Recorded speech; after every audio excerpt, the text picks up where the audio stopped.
Imagine a society where no one is rich and no one is poor. No billionaires with giant mansions, but also no people struggling to survive. Everyone works, everyone contributes, and resources are shared so that everyone's basic needs are met. That idea is the basic dream behind communism. Communism is both a political and economic system built around the idea that society should aim for complete equality. Instead of individuals owning businesses and making profit, the community, or more often the government representing the community, controls major resources like factories, farms, and industries. In theory, this means wealth and resources are shared more evenly among everyone. To understand why communism became such a powerful idea, we need to go back to the 1800s, during a time called the Industrial Revolution. The Industrial Revolution completely changed how people lived and worked. Factories began appearing across Europe and North America. Machines replaced many traditional jobs, and cities grew rapidly as people moved from farms to work in industrial factories. But life for many workers was extremely hard. Factory workers often worked 12 to 16 hours a day, 6 days a week. Safety conditions were poor. Children sometimes worked in factories as well. Meanwhile, factory owners could become extremely wealthy. So society started to look very unequal. A small group of people controlled huge amounts of wealth, while millions of workers struggled with low wages and difficult working conditions. This growing inequality made many people question the economic system of the time, which was mostly capitalism. And that's when a German philosopher named Karl Marx entered the conversation.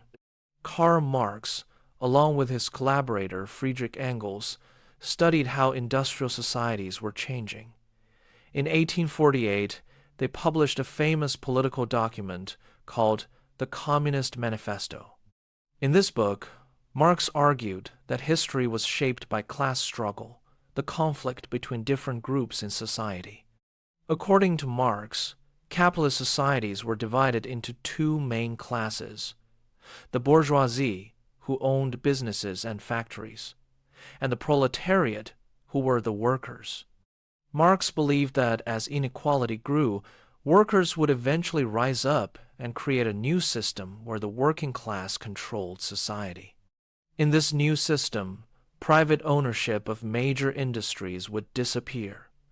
Factories, farms, and resources would belong to everyone collectively. The goal was to create a classless society, meaning there would be no rich class and no poor class. It's important to remember that Marx was writing about a theory, an idea of how society might work in the future. He imagined a world where people cooperated rather than competed for profit. In this imagined communist society, the famous phrase often used to describe the system was, "From each according to his ability, to each according to his needs." In other words, people contribute what they can, and society provides what they need. Of course, turning this idea into reality turned out to be much more complicated than writing it in a book. And in the 20th century, several countries attempted to build communist systems, creating some of the most powerful and controversial political experiments in modern history. The first major attempt would happen in a country that was facing enormous social and economic turmoil, Russia. At the beginning of the 1900s, Russia was one of the largest countries in the world.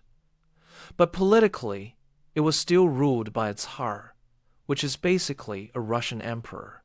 The Tsar had enormous power, and ordinary citizens had very little political influence.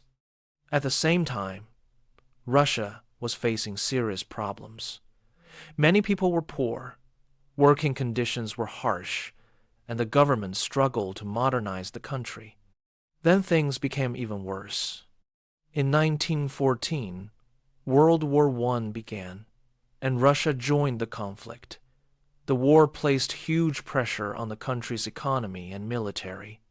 Food shortages spread, soldiers were dying in large numbers, and frustration with the government grew rapidly. By 1917, the situation exploded into revolution. Workers, soldiers, and citizens began protesting against the Tsar's rule.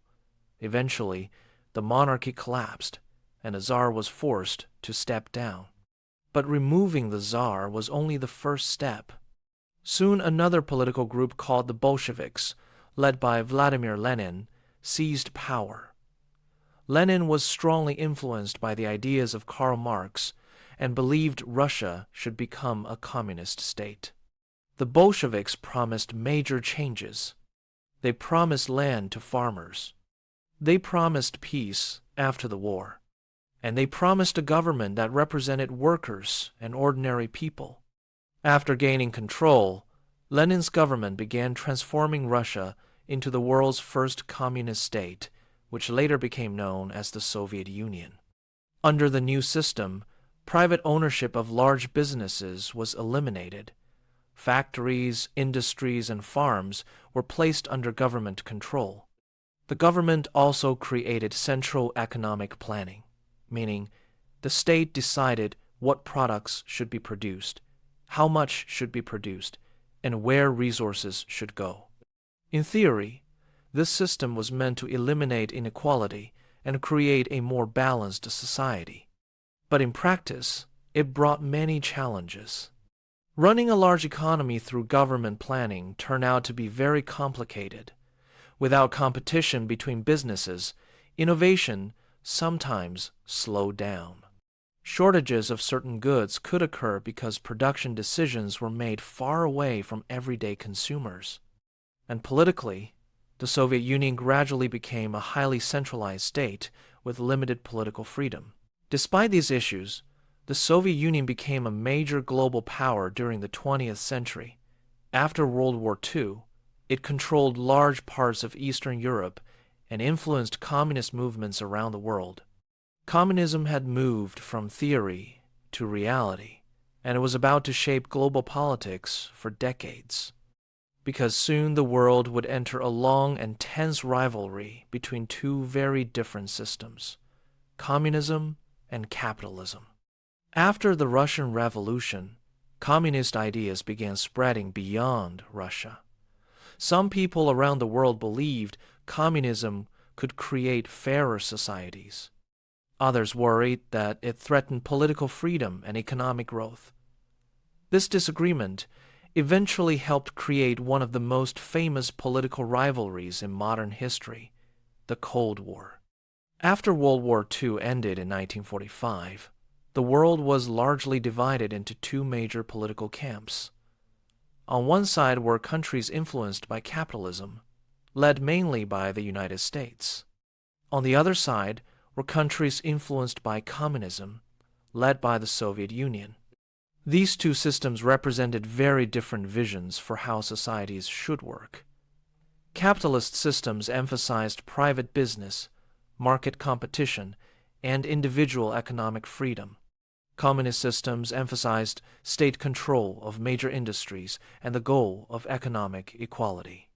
Even though the Cold War lasted for decades, it was called cold because the two superpowers rarely fought each other directly. Instead, they competed through politics, military alliances, technological development, and influence over other countries. During this period, several countries adopted communist systems. One of the most significant examples was China. In 1949, after a long civil war, a communist movement led by Mao Zedong took control of China and established the People's Republic of China. The new government reorganized land ownership and industries under state control. Other countries also developed communist governments, including Cuba, North Korea, and Vietnam. Each country applied communist ideas differently, depending on its history, culture, and political leadership. However, Maintaining centralized economic systems proved difficult in many places. Managing large national economies without market signals sometimes led to inefficiencies or shortages. By the late 1980s, the Soviet Union itself began experiencing serious economic and political problems. And then, something historic happened. In 1991, the Soviet Union collapsed, ending the world's largest communist state. This event marked a major turning point in global politics. Many former communist countries began transitioning toward different economic or political systems. But that did not mean communism disappeared entirely. Some countries still identify as communist states today, although many of them now combine elements of both state control and market economics. And that raises an interesting question. How does communism look in the modern world today? Today, only a small number of countries still officially describe themselves as communist states. These include China, Cuba, North Korea, Vietnam, and Laos. However, the way these countries organize their economies and governments can be quite different from one another. China, for example, still has a communist political structure led by a single ruling party. But economically, China has adopted many market-based practices. Private businesses exist, international trade plays a major role, and economic competition has helped the country grow rapidly. So in practice, China's system is often described as a mixed model, rather than traditional communism. Other countries, like North Korea, maintain much stricter centralized control over both politics and the economy. This variety shows that the idea of communism has evolved over time, and different governments interpret it in different ways. So, what lessons can we learn from the history of communism? One important lesson is that many people were drawn to communist ideas because they were searching for fairness and equality. During periods of extreme inequality, the promise of a society without large wealth gaps sounded very appealing. At the same time, history has shown that managing a complex modern economy entirely through centralized planning can be extremely difficult. Balancing equality, economic efficiency, and political freedom remains one of the biggest challenges for any system of government. Today, most countries operate somewhere between pure capitalism and pure communism. They combine elements of market economies with government programs designed to support public welfare.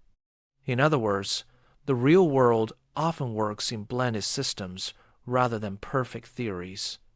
And that may be one of the most interesting things about political and economic ideas.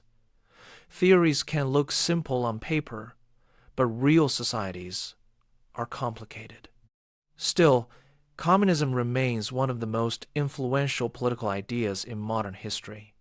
It shaped revolutions, created powerful states, and influenced global politics for nearly a century.